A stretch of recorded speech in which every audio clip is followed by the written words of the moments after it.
Hello students, I welcome you all on your very own YouTube channel Manoj Jahangir classes. और आज की class में तीसरा वीडियो है, ये चैप्टर है poverty current challenges of Indian economy, unit number 7 की बात कर रहे हैं और टॉपिक है causes of poverty. Causes of poverty के बारे में कुछ छोटी छोटी चीजें वो मैं आपको पहले से बता चुका हूं, तो मैं उन चीजों के बारे में बात नहीं करना चाहता कि भाई कॉजेज का पता नहीं रहता, सीबीएसई कहता है आउट ऑफ सिलेबस है, बट फिर भी आप याद समझिए, इसको ध्यान में रखिए, दिमाग में रखिए। कॉजेज ऑफ पॉवर्टी क्या है कॉजेज, इस वीडियो को एंड तक देखिए, पूरी क्लास लीजिए, समझिए। एंड में मैं आपको एक शॉर्टकट भी दूंगा इन सारे कॉजेज को याद रखने का, तो ये कोई नहीं देगा, ये सिर्फ मनोज सर की क्लास में मिलेगा आपको और कहीं नहीं मिलेगा। सेल्फ मेड है, guaranteed 100%।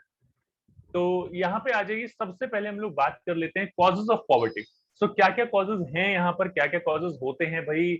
Low level of national income है, नेशनल इनकम कम है, low rate of growth rate, low growth rate, GDP की growth rate, population explosion, unemployment, insufficient capital stock, outdated social institutions, infrastructure एकदम poor है, ना electricity है, ना communication है, ना ट्रांसपोर्ट है, प्रोडक्शन होगा कैसे, इन्फ्लेशन है भाई, जितना कमाते हैं उतने में होता ही नहीं है कुछ। हर बार पेट्रोल का प्राइस 102 रुपए लीटर जा चुका है, फ्री वैक्सीन लगवा लगवा के क्या करेगा इंसान, कहां जाएगा। Unequal distribution of income, income जो है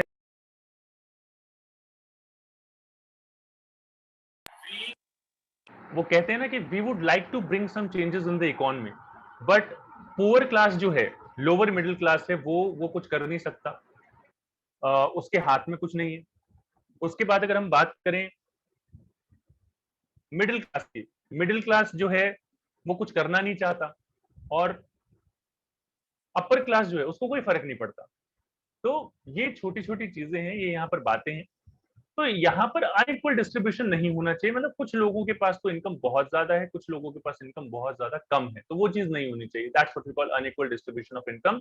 एंड नेक्स्ट पॉइंट है पॉवर्टी इटसेल्फ। पॉवर्टी ही पॉवर्टी का रीजन है, इसको विशियस सर्कल ऑफ पॉवर्टी भी कहा जाता है। पॉवर्टी की वजह से पॉवर्टी होती है।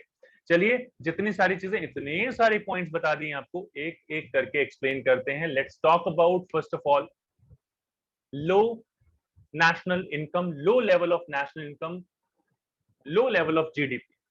Low national income is an indicator of low level of economic activities. कि economic activities भी आपकी जो हैं वो कम हैं. So low level of income gives rise to low per capita income. लोगों की per capita income भी कम होगी. Low per capita indicates poverty in the country. अगर आपकी GDP कम होगी, अगर आपका प्रोडक्शन कम होगा, अगर आपकी इनकम कम होगी, then definitely it will reflect in per capita income, because when we calculate per capita income, it is total population जो होती है, total population divided, sorry, GDP divided by total population, that is what we call per capita income. इसको हम बोलते हैं per capita income.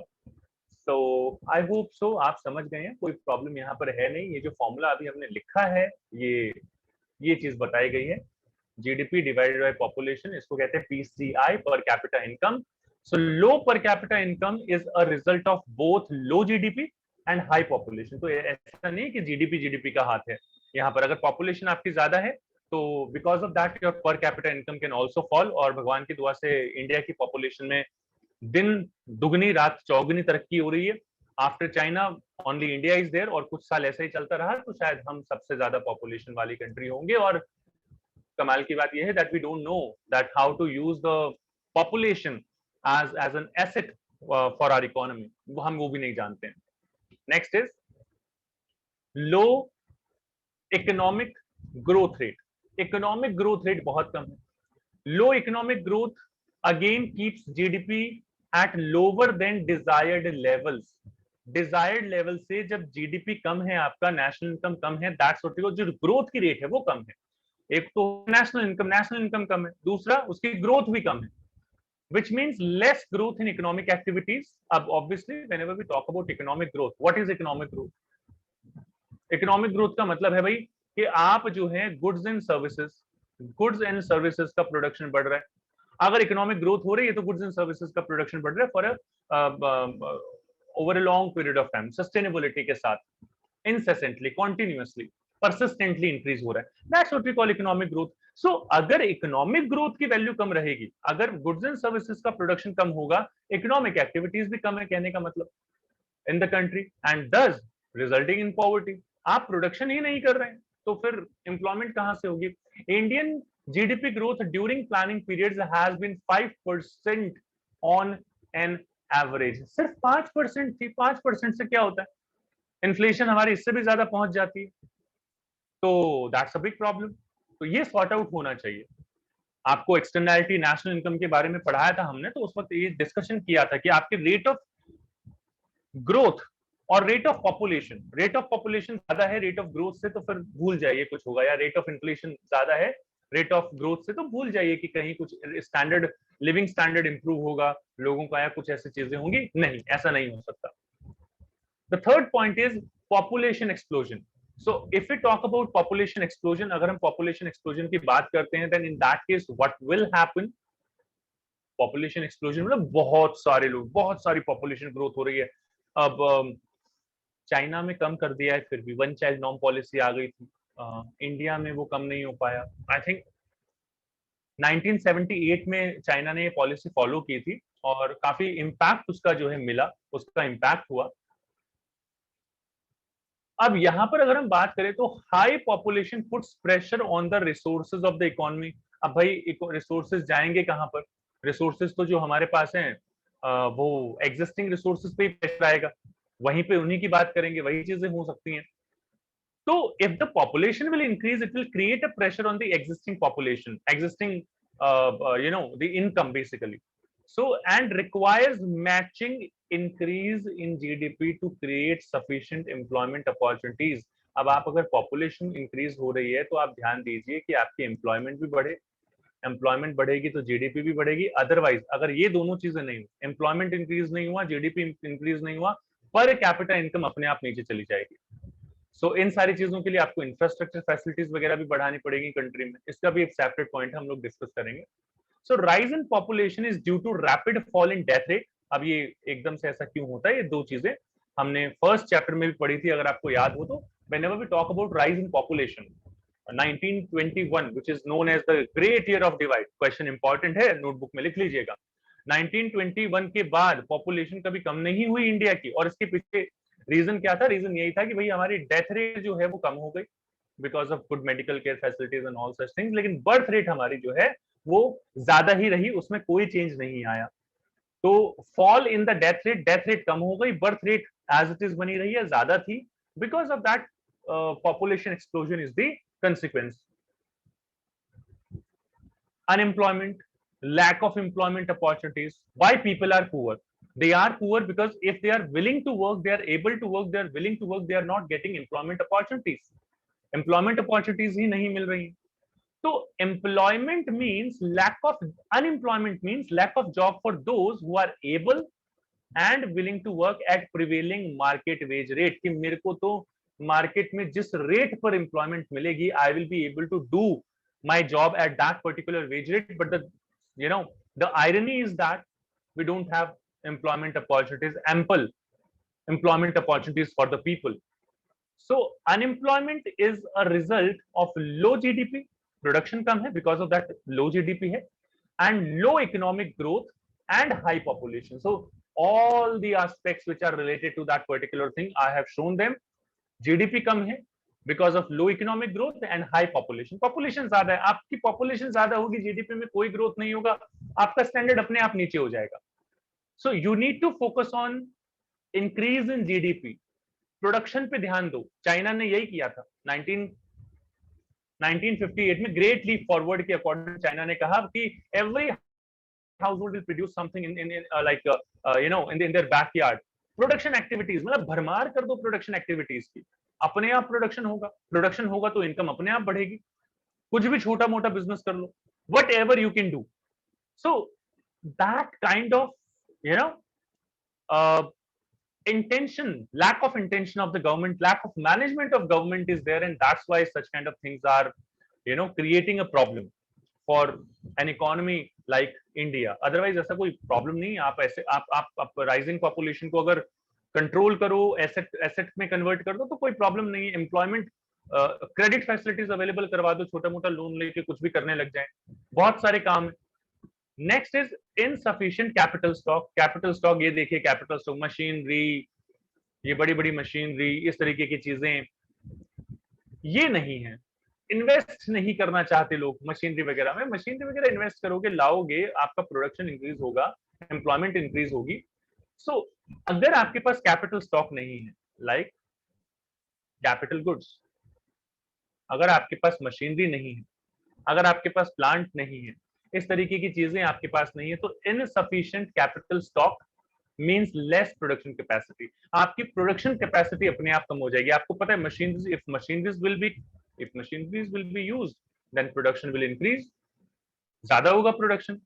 Less production capacity leads to less production. जितनी ज्यादा कम कैपेसिटी होगी उतना प्रोडक्शन कम होगा।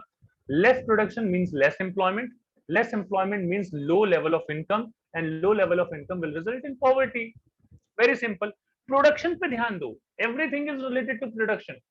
प्रोडक्शन को बढ़ाओ, प्रोडक्शन, प्रोडक्शन, काफी बच्चे कहते हैं सर प्रोडक्शन लगता है आप जब बोलते हैं, तो प्रोडक्शन को बढ़ाओ। if you will increase the production then definitely poverty will be automatically removed।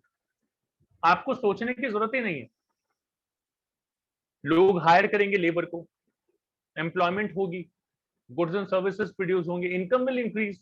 If income will increase, per capita income will increase, per capita income will increase, then all the households will be getting more and more income, poverty will be automatically remove. नहीं हो रहा लेकिन ऐसा। The next point is poor infrastructure. अब infrastructure आप लोगों को पता है, all the facilities which are all the auxiliary services, all the required services which are required in the production of goods and services, that's what we call infrastructure। Economic infrastructure, social infrastructure, दो तरीके का होता है, separate chapter है हमारे पास, हम इसके बारे में पूरी बात करेंगे। So infrastructure provides basic facilities that are needed for economic growth, development और production of goods and services basically। आप प्रोडक्शन करेंगे तो obviously economic growth and development तो अपने आप हो जाएगा। तो प्रोडक्शन के लिए जो चीजें चाहिए होती हैं, basic facilities, for example energy, transport, communication, ये आ गया आपका इकोनॉमिक इंफ्रास्ट्रक्चर। इकोनॉमिक इंफ्रास्ट्रक्चर के अंदर आ जाता है इकोनॉमिक। और इसके बाद आ गया, ये आ जाता है इकोनॉमिक इंफ्रास्ट्रक्चर। और हेल्थ की बात करें, एजुकेशन की बात करें, हाउसिंग फैसिलिटीज, ये आ जाता है सोशल इंफ्रास्ट्रक्चर के अंदर। तो ये दोनों होने चाहिए, दोनों नहीं होंगे तो फिर प्रॉब्लम हो जाएगी, क्योंकि lack of these facilities puts obstacle. अब देखिए, अगर ये रोड ना हो आने जाने के लिए, तो रॉ मटेरियल लाना या बाकी सारी चीजें लाना, इस तरीके की बिल्डिंग्स जो आपको दिखाई दे रही हैं, अगर ये बिल्डिंग्स ना हो तो काम करवाना लोगों से, that would be a very difficult task. उन बिल्डिंग्स में अगर इलेक्ट्रिसिटी ना हो, अगर यहाँ पर कम्युनिकेशन के लिए कोई चीज ना हो, लोगों की हेल्थ फैसिलिटीज, एजुकेशन के लिए कोई फैसिलिटीज ना हो, तो definitely it will be create hindrance in the process of growth, economic growth, and दस पॉवर्टी कंटिन्यूज। और अगर ये आप इंफ्रास्ट्रक्चर को बढ़ाइए, अच्छी रोड्स, अच्छा कम्युनिकेशन, अच्छी जियो कहां तक पहुंच गया है, तो you need to focus on such kind of facilities. Guinness book of world record तक नाम पहुंच गया है जियो का। तो ऐसी चीजें यहाँ पर ध्यान रखनी चाहिए, आपको समझना चाहिए। वैसे आपकी इंफॉर्मेशन के लिए बता दूं, यहाँ पर जियो जो है, आपको पता होगा रिलायंस पेट्रोकेमिकल में बिजनेस बहुत किया करता था। तो ये ऑयल जब आप करते हैं ऐसे ऑयल, तो ऑयल का रिफ्लेक्शन है जियो। तो ऑयल से ही बेसिकली रिलायंस उठा है और इन सारी चीजों की बात है। तो यहाँ पर ये रिफ्लेक्शन है, आपको बता दूं कि जियो नाम कैसे आया। तो ऑयल का रिफ्लेक्शन है जियो। अच्छा कर रहा है, अच्छा खासा पैसा लगाया है इंफ्रास्ट्रक्चर में। गवर्नमेंट कंपनीज के साथ जो है वो बीएसएनएल, एमटीएनएल के अपने, तुम हमें टॉवर दो, हम तुम्हें किराया देंगे। तो ये पॉलिसी फॉलो की, गुजराती भाई की पॉलिसी है, ध्यान दो, समझो। और नेक्स्ट पॉइंट की बात करते हैं। आउटडेटेड सोशल इंस्टीट्यूशंस, आज भी हम छोटी छोटी चीजों में लगे हुए हैं, जैसे caste system, unwillingness to move at distant places for employment. नहीं यार, इतनी दूर नहीं जाऊंगा, घर में बीवी है, बच्चे हैं, ब्ला ब्ला ब्ला। अरे भाई जाओ तो सही, जाओगे तो कुछ खिलाओगे उनको। Are some of the reasons that sustain poverty। मेरी तो किस्मत ही ऐसी है, मैं तो गरीब ही हुआ था, गरीब ही मर जाऊंगा। that kind of institutional thinking, social thinking, that is creating a problem। change your attitude। तुम गरीब हो, गरीब पैदा हुए हो, ये तुम्हारा दोष नहीं है, लेकिन अगर तुम गरीब मर जाते हो तो ये तुम्हारा दोष है। This is your fault. If you born as a poor, it's not your fault. But if you die as a poor, then that's your fault. तुमने जिंदगी में क्या किया? आपने 30 साल, 40 साल, 50 साल, 60 साल, that's your fault. So that thinking should be changed. Abdul Kalam ऐसे सोचते तो वो आज इतने बड़े नहीं, इस लेवल पर नहीं पहुंच पाते जहां पर वो हुआ करते थे। आज तो नहीं है इतनी बड़ी पर्सनालिटी। ऐसे लोग अगर इंडिया में आ जाएं तो रिक्वायर्ड चाहिए ही क्या फिर? Outdated social institution. कहा जाता है शादी थी अब्दुल कलाम की और अब्दुल कलाम शादी में नहीं गए थे, अपनी शादी तक छोड़ दी थी उन्होंने, रिसर्च वगैरह में कुछ बिजी थे वो। तो ऐसे लोग बहुत रेयर होते हैं। Focus is very important. Life में क्या चाहते हैं आप? और आज इस दुनिया में मुझे नहीं लगता कि कोई आदमी ऐसा होगा स्पेसिफिकली इंडिया में जो अब्दुल कलाम का नाम ना जानता हो। Abdul Pakir Jainul Abdeen Abdul Kalam. Inflation is the next point all of you. Causes of poverty, inflation, महंगाई। It means consistent, persistent, continuous rise in the general price levels of goods and services. जब goods and services के prices बढ़ जाते हैं, that creates a problem. सबसे ज्यादा impact करती है inflation wage earner को। हम तो झेल जाते हैं, 102 रुपए का पेट्रोल हम तो झेल जाएंगे, लेकिन वो वेज अर्नर नहीं झेल पाएगा, क्योंकि उसको आगे जाके दूध भी 2 रुपए महंगा हो जाएगा, 10 रुपए। ये रियल एग्जांपल दे रहा हूं मैं आज के लाइफ की आपको। Whatever happening in Delhi, whatever happening in India, that's what I'm telling you right now. I don't know about India, but whatever is happening in Delhi, मैं दिल्ली में रहता हूं तो मैं दिल्ली की बात करूंगा। वेज अर्नर्स को बहुत ज्यादा फर्क पड़ता है। वेज अर्नर्स जिनकी लो इनकम है, दिहाड़ी मजदूर, casual labour, veg earners. So low GDP means less supply of goods and high population means more demand. अब ये सप्लाई और डिमांड ले गई आपको। This mismatch in demand and supply gives rise to inflation कि भाई डिमांड ज्यादा है, सप्लाई कम है। Now all those people who have money only they will be able to purchase those goods and services. सिर्फ वही खरीद पाएंगे, उनके अलावा कोई नहीं खरीद पाएगा। सबसे पहले जो पुअर लोग होते हैं वो एक्सक्लूड होते हैं इस तरीके के कंपटीशन से। So because of inflation, real income of the people decreases. आप कम खरीद पाएंगे। पहले कोई चीज, पहले दूध जो है 45 रुपए लीटर था, अब 47 रुपीज लीटर हो गया है। आप देख लीजिए, बाकी जो भी प्राइस है दिल पे मत लीजिएगा, सिर्फ एक एग्जांपल दे रहा हूं। तो आपको ज्यादा इनकम खर्च करनी पड़ेगी सेम क्वांटिटी परचेज करने के लिए। शुगर पहले 38 रुपीज केजी थी, अब 42 रुपीज केजी हो गई है। You will have to spend 4 rupees more on that particular commodity. So this severely affects the poor sections of the society, wage earners, casual workers, दिहाड़ी मजदूर। पहले बता, उनको बहुत ज्यादा इम्पैक्ट करती हैं सारी की सारी चीजें। Next point is unequal distribution of income. देखिए भाई, वी वांट चेंज ऐसे स्लोगन लेके ही सारी चीजें नहीं होंगी, but this is the reality, this is the harsh reality. India में अगर मैं बात करूं तो जितनी इनकम, जितना पैसा इंडिया में 10% लोगों के पास है, जितनी वेल्थ, उतना टोटल 90% लोगों के पास भी नहीं है। इंडिया में जितना भी पैसा है उसका 10% जो है सबसे रिच लोगों के पास है, और पूरी 90% पॉपुलेशन को फेल करते हैं। सो अब इक्वालिटी, सोशल जस्टिस, ये हमारे प्लानिंग ऑब्जेक्टिव बन के ही रह गए हैं। Unequal distribution of income means someone is too rich and someone is too poor. Too rich people have high purchasing power and this results in increase in demand for goods and services. वो अपनी demand बढ़ा लेते हैं, अपना काम बनता, भाड़ में जाए जनता। मेरी परचेसिंग पावर अच्छी है, पेट्रोल 102 के बजाय 1000 रुपए लीटर हो, मुझे कोई फर्क नहीं पड़ता। For the rich people this leads to inflation. ये इन्फ्लेशन को लीड करता है, क्योंकि इनके डिमांड में कोई फर्क नहीं आता। इनको 102 रुपए लीटर हो या 1000 रुपए लीटर हो, ये उतना ही कंज्यूम करेंगे, इनको कोई फर्क नहीं पड़ता। Such inflation affects poor people because more and more things move out of the affordability और reach of the poor people. Affordable reach नहीं होगी उनकी, मतलब ऐसा नहीं है कि अफोर्ड कर पाएंगे, बाहर हो जाएंगे। आईफोन नहीं परचेज कर पाते, महंगा है, बहुत महंगा है, नहीं परचेज करना, बाहर हो गए अपने आप। So इस तरीके की चीजें होती, unequal distribution. Those people who are having money they can easily buy such kind of things, जिनके पास नहीं है वो नहीं बाय कर सकते। Very simple. लास्ट पॉइंट बता रहा हूं, ये इसको विशियस सर्कल ऑफ पॉवर्टी भी कहा जाता है। In your class 9th economics chapter का नाम था पॉवर्टी, पढ़ा होगा आपने अगर ध्यान दिया हो तो। पॉवर्टी मल्टीप्लाइज पॉवर्टी, पॉवर्टी की वजह से भी पॉवर्टी होती है। कैसे? Poverty means less purchasing power, like you, if in case you are poor, you cannot purchase more goods and services. Less purchasing power means less demand. Obviously, you will demand less goods and services. Less demand means less inducement to invest and less investment. अब आपने demand कम कर दी, तो जो produce कर रहा है वो अपनी सप्लाई भी कम कर देगा, वो प्रोडक्शन भी कम कर देगा. प्रोडक्शन कम हुआ यानी कि इन्वेस्टमेंट कम हुई, तो लेस प्रोडक्शन हुआ. प्रोडक्शन कम हुआ यानी कि इनकम कम हो गई. All those people who are working, their income will reduce. पहले ओवर टाइम भी मिल जाता था, अब ओवर टाइम भी नहीं मिल रहा. There income will also reduce. और इनकम कम होगी तो भैया वो भी पॉवर्टी की कैटेगरी में फॉल करने लग जाएंगे, those who are not able to fulfil their basic needs. This is why we say that poverty itself is a cause of poverty. Vicious circle of poverty कहते हैं. आपने कम खा, आपकी डिमांड कम है, आगे इन्वेस्टमेंट कम होगी, प्रोडक्शन कम होगा, एम्प्लॉयमेंट कम होगी, इनकम कम होगी, आ जाओ फिर से पॉवर्टी में. So these are the causes of poverty. अगर आप जनरल रिफॉर्म्स की बात करें, नॉट रिफॉर्म्स, जनरल मेजर्स की बात करें, कैसे ठीक करें इनको, देखो एक एंड में दिया हुआ है.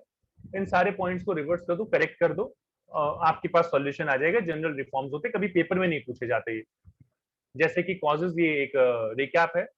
इन लो इनकम है तो इसको बढ़ाओ, लो रेट है इसको बढ़ाओ, पॉपुलेशन कम करो, अनएम्प्लॉयमेंट जो है कम करो, इनसफिशिएंट स्टॉक है तो कैपिटल स्टॉक को बढ़ा दो, आउटडेटेड इंस्टीट्यूशन, पुअर इंफ्रास्ट्रक्चर तो इंप्रूव करो, इन्फ्लेशन को कम करो, अनइक्वल डिस्ट्रीब्यूशन को कम करो, पॉवर्टी को कम करो.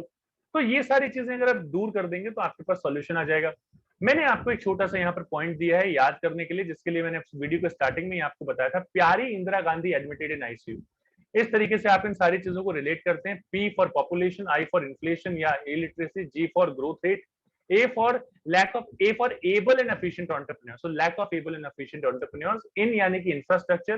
ICU institutional and social outlook. C capital stock, insufficient capital stock. और U for unemployment. तो ये सारे के सारे रीजंस हैं. इस तरीके से एक नमोनिक दिया है, प्यारी Indira Gandhi admitted in ICU. यार वीडियो अच्छा लगा, लाइक करें, शेयर करें, चैनल को सब्सक्राइब कर लीजिए. मिलते हैं नेक्स्ट क्लास में. Till then, take care and goodbye all of you.